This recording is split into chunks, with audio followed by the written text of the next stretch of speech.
जय Shri Krishna everyone. This is Narayan और आज मैं फिर से एक नई वीडियो के साथ आ गया हूँ। आज है 12 जनवरी 2024 और चलिए शुरू करते हैं एक नई वीडियो के साथ और एक नए तरीके की शुरुआत के साथ। Before starting this video I would like to thanks to Anand भाई जो मेरे कंटेंट को अच्छे से एनालाइज करते हैं और कहीं ना कहीं मुझे एक रियल फीडबैक मिलता है कि मैं कहाँ पर मिस्टेक कर रहा हूँ। नो डाउट वो मिस्टेक्स मुझे कहीं ना कहीं खुद को भी रियलाइज हो रही थी, बट अगर वो एक अनदर पर्सन उसे वैलिडेट करता है तो वो एक कंफर्मेशन मिल जाती है और कहीं ना कहीं वो इम्प्रूव करने के लिए एक नया वे भी प्रोवाइड करती हैं।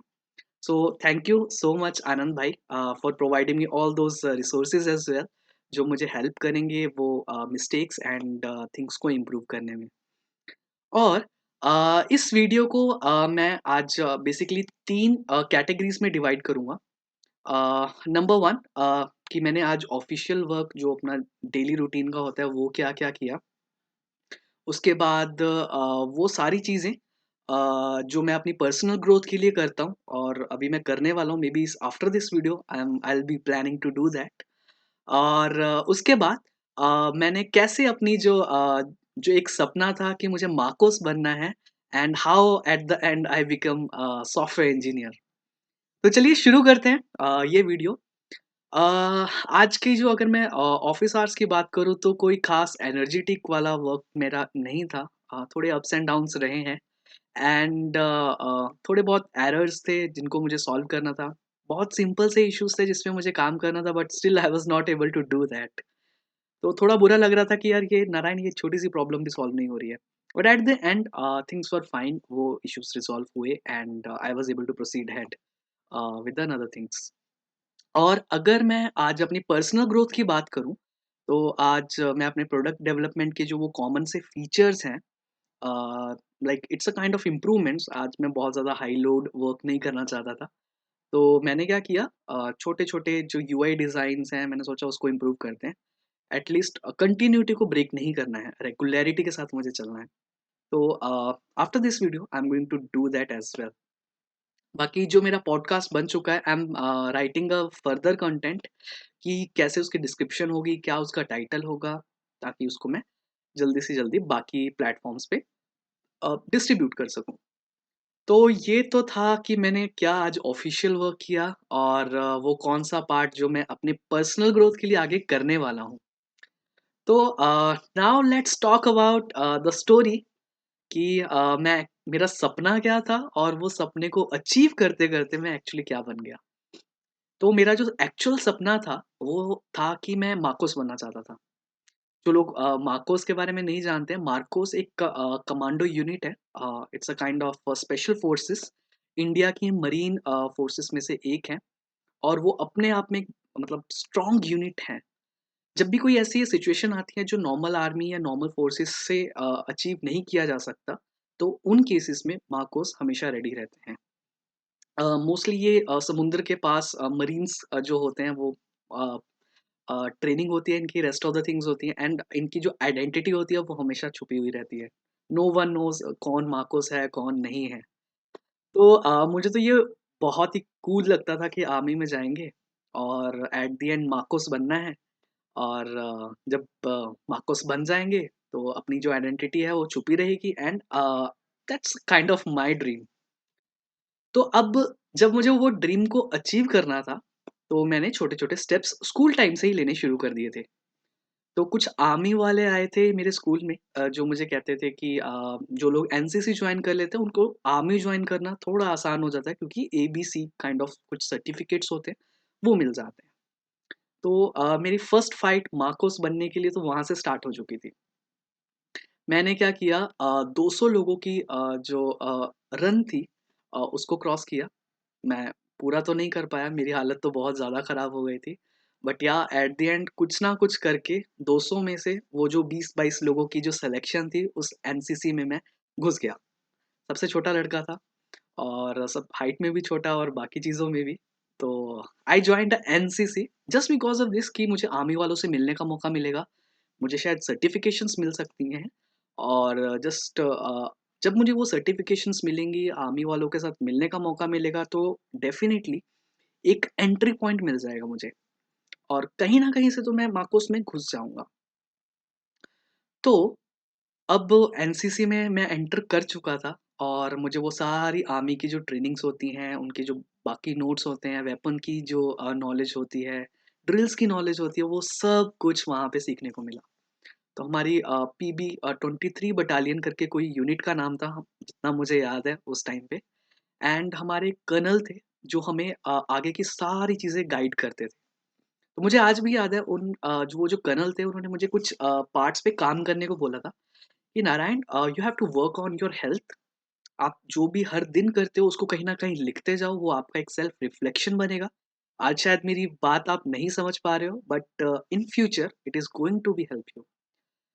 और ऐसे ही बहुत सारे छोटे-छोटे पॉइंट्स थे जो वो कर्नल ने मुझे बताए थे। एंड मैंने राइट अवे उसको फ़ॉलो करना शुरू कर दिया था, क्योंकि एक कर्नल मुझे बता रहा है और मुझे तो बनना था भाई मार्कोस। और जब वो मार्कोस बनना था, तो मैंने सोचा कि वहाँ पे आरडी परेड की जो तैयारी होती है, वो पंजाब की जो 23 बटालियन की स्टार्ट हो चुकी थी। और मुझे ये था कि अब आरडी परेड में तो घुसना है। अगर आरडी परेड में घुस गए, तो दिल्ली जाने का मौका मिलेगा और हो सकता है बाकी जो स्पेशल फोर्सेज़ है, उनसे मिलने का मौका मिल जाए। तो मैं तो kind of never give up वाला एटीट्यूड तो था ही काइंड ऑफ, और मैं अंदर घुसने के बहाने ढूँढ रहा था। तो मैंने जब ये बात उन सबके आगे रखी कि मैं आरडी परेड के लिए जाना चाहता हूँ, तो पहले तो कुछ आर्मी वाले मुस्कुराए कि नारायण यार, how you will be able to manage all this. तो 200 लोगों को नो डाउट किसी ना किसी तरीके से क्रॉस करके 22 लोगों में आ तो गया, बट आरडी परेड इस काइंड ऑफ पंजाब से कुछ लोगों की यूनिट जाएंगी उस परेड के लिए। और मेरी हाइट उतनी नहीं थी जितनी बाकी लोग बहुत लंबे लंबे थे। पंजाब हरियाणा के जो लोग थे वो बहुत लंबे लंबे थे, तो उनकी मिनिमम कंडीशन ही यही थी कि 6-7 फुट के जो लंबे लंबे लोग हैं वही जाएंगे आरडी परेड के लिए। तो जो वो कर्नल थे, उन्होंने कहा नारायण, डोंट बी सैड, वहां पे जाने के लिए और भी 50 ऑप्शंस हैं। ओके। तो मैंने कहा अच्छा सर, ये तो बहुत सही बात है, I will definitely like to explore that. उन्होंने कहा कि नारायण, तेरे को भंगड़ा डालना आता है, वहाँ पे बाकी कल्चरल इवेंट्स भी होते हैं, तू ज्वाइन कर सकता है। मैंने कहा नहीं सर, भंगड़ा डालना नहीं आता। उन्होंने कहा कि कुछ म्यूजिकल इंस्ट्रूमेंट आता है। मैंने कहा वो भी नहीं आता सर। उन्होंने कहा कुछ एक्स्ट्रा स्पीच वगैरह दे सकता है या कुछ तू एक्स्ट्रा कर सकता है। तो ऑनेस्टली बोलूँ, उस टाइम मुझे कुछ नहीं आता था, इन सब में से कुछ भी नहीं आता था। और मैं सेलेक्ट नहीं हुआ आरडी परेड के लिए। मैं थोड़ा डिप्रेस ज़रूर हुआ था कि यार मुझे जाने का मौका नहीं मिला, और मैं पता नहीं, अब मैं जा नहीं पाऊँगा तो मैं शायद बाकी फोर्सेस से नहीं मिल पाऊँगा। तो अब ये तो पता लग गई थी कि एक्स्ट्रा एक्टिविटीज़ भी कुछ होती हैं, जिसके थ्रू हम हो सकता है किसी न किसी वे में कहीं न कहीं जा सकते हैं। और उस टाइम पे रॉकस्टार की मूवी भी आई थी, तो आई थॉट वो जो गिटार वाला जो एटीट्यूड होता है ना, वो मुझे बहुत इंस्पायर किया। और मैंने घरवालों को बोल दिया कि मेरे 80% मार्क्स आएँगे, मुझे गिटार चाहिए। मैं आरडी परेड तो नहीं जा पाया, अब मैं म्यूज़िकल इंस्ट्रूमेंट ज़रूर सीखूँगा और थोड़ा स्टाइल मारने को भी हो जाएगा और बाकी आरडी परेड में घुसने को हो जाएगा नेक्स्ट ईयर। एंड अनफॉर्च्यूनेटली वो गिटार मिला तो, बट बहुत ही ज़्यादा मतलब हाथ पैर मारने के बाद बहुत फाइट मारी थी एक गिटार लेने के लिए। वो स्टोरी मैं किसी और दिन बताऊँगा। तो जब तक गिटार सीखा, मैं एक्चुअली वो स्कूल छोड़ चुका था। तो मैं एनसीसी भी छोड़ चुका था। एंड मैं जो दूसरे स्कूल में पढ़ रहा था, just because of some other conditions, वहाँ पे एनसीसी नहीं थी। एंड मैं थोड़ा सैड था कि यार मुझे आर्मी में जाने का मौका तो नहीं मिला, तो अब क्या करना चाहिए? कुछ तो करना चाहिए। मैंने सारे गवर्नमेंट एग्ज़ाम्स फ़िल करने शुरू कर दिए कि आर्मी में जाएँगे, पुलिस में जाएँगे, मर्चेंट नेवी में जाएँगे, क्योंकि एक प्राइवेट यूनिट है, शायद वहाँ पे हो जाए। तो फ़ॉर्च्यूनेटली मेरा मर्चेंट नेवी में हुआ और मैं वहाँ पर गया, मेरी ट्रेनिंग भी हुई। मुझे लाइसेंस भी मिला, नो डाउट इंडियन लाइसेंस नहीं मिला था मुझे, इंडियन सीडीसी नहीं मिली थी, किसी और कंट्री की सीडीसी थी। मैंने काम किया ज़रूर, थोड़ा-सा एक्सप्लोर किया वो सारी जर्नी, वो सारी की सारी ट्रेनिंग्स, वो सारा का सारा रूटीन, कैसे एक समुद्र एक पावरफुल प्लेस है, जहाँ पे लाइफ बनती भी है और लाइफ खत्म भी हो सकती है। तो मैंने वो बहुत सारे नए-नए एक्सपीरियंसेस को एक्सप्लोर किया जस्ट इन द थॉट कि मैं एक दिन तो मार्कोस बनूँगा। मैं आर्मी की सिलेक्शन तक के लिए गया, लुधियाना में गया था। मुझे तो लाइन से ही भगा दिया गया क्योंकि मेरी जो फिज़िकल फ़िटनेस थी वो नॉर्मल आर्मी के लिए भी फ़िज़िबल नहीं थी। तो अब मार्कोस तो बनने का जो रास्ते थे वो कहीं न कहीं बंद होते चले जा रहे थे। बट जब ये मार्कोस बनने के लिए जो मैं स्टेप्स ले रहा था ना, इसमें मैं बहुत सारे ऐसे स्किल्स पे फ़ोकस कर रहा था। जैसे कि मुझे जर्नल ने कहा कि नॉट जर्नल कर्नल ने कहा था कि Narayan you have to write your own things. मैं उस टाइम से डायरी लिखता आ रहा था अपने हर दिन की चीज़ें। तो मेरे राइटिंग स्किल्स बहुत इम्प्रूव हो चुके थे। मैं स्टोरीज़ लिखना शुरू कर चुका था, कुछ ना कुछ नया लिखता रहता था और मुझे पता था कि कल्चरल एक्टिविटीज़ के थ्रू हम कुछ एक्स्ट्रा कर सकते हैं। तो मैंने गिटार सीखा और जब इन दोनों को कंबाइन किया तो I was able to write music and rest of the other things as well. तो काइंड ऑफ ये मेरे लिए बहुत ही इंटरेस्टिंग था कि मैं मार्को ज़रूर बनना चाहता था बट वो स्टेट अचीव नहीं कर पाया बट उसके अलावा मैं बहुत सारी नई चीज़ें एक्सप्लोर कर चुका था। तो फिर फाइनल फर्दर एजुकेशन ख़त्म करने के बाद मैंने कंप्यूटर साइंस को जॉइन किया एंड आई थॉट कि यार कंप्यूटर का ज़माना है और लेट्स सी कुछ तो बन ही जाएँगे। एंड मैंने सोचा कि अब मरीन कमांडो तो नहीं बन पाए बट कंप्यूटर कमांडो बनेंगे। इतना परफेक्ट बन जाएँगे कंप्यूटर्स में कि कोई मतलब पू बात करने से पहले 10 बार सोचे कि यार ये बंदा हमारा सिस्टम हैक ना कर ले। हम अपने डोमेन के मार्कोस बनेंगे और मैंने यही माइंडसेट रखा और जो भी मैं करता गया उसमें मुझे मार्कोस बनना था। मैं लिखता गया and at the end I was able to write 2 books.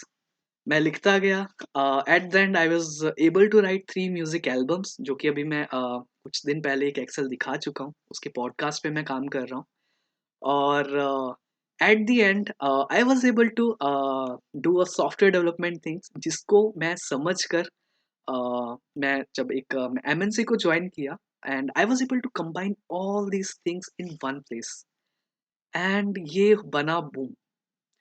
हुआ क्या कि लोगों का रिस्पॉन्स बहुत अच्छा आने लगा मेरे ब्लॉग्स पे, मेरी बुक्स को लेकर, मेरे म्यूज़िक को लेकर एंड अगर मैं अब स्टीव जॉब्स की वो जो थ्योरी है अगर मैं उसको करूँ ना कनेक्टिंग द डॉट्स कि मुझे बनना मार्कोस था। वो मार्कोस की जर्नी को फ़ॉलो करते-करते मैंने बहुत सारे स्किल्स को सीखे एंड जब वो स्किल्स को कंबाइन किया, तो एक अलग ही ब्यूटीफुल सी दुनिया जो थी वो स्टार्ट हो गई। मेरे लिए जब मार्कोस के सारे दरवाज़े बंद ज़रूर हुए थे, तो वहाँ से एक नए दरवाज़े शुरू हो गए थे एंड शायद भगवान मेरे लिए कुछ ना कुछ नया और कुछ बड़ा सोच रखा था and I am very much grateful for that कि भगवान ने कैसे मेरे जो सपने थे कि मैं मार्कोस बनना चाहता था और at the end I was able to become a software developer. तो मैंने एक लाइन भी लिखी थी अपने इस प्रोसेस और इस थॉट के बारे में। वो लाइन कुछ इस तरीके से थी कि I was never able to become a MARCOS और a army person, but that MARCOS और that army person still lives in me. और कहीं न कहीं वो मेरे अंदर है in the form of discipline, in the form of communication, in the form of managing and solving the problems और कहीं न कहीं ये मुझे इतना स्ट्रॉन्ग बना देती हैं कि मैं छोटी-छोटी प्रॉब्लम्स कब हँसते-हँसते सॉल्व कर देता हूँ मुझे पता भी नहीं चलता। So this was all about this video I am hoping कि ये आपको पसंद आया होगा। So thank you so much for watching. I'll meet you in the next video. Till then, good night and Jai Shri Krishna.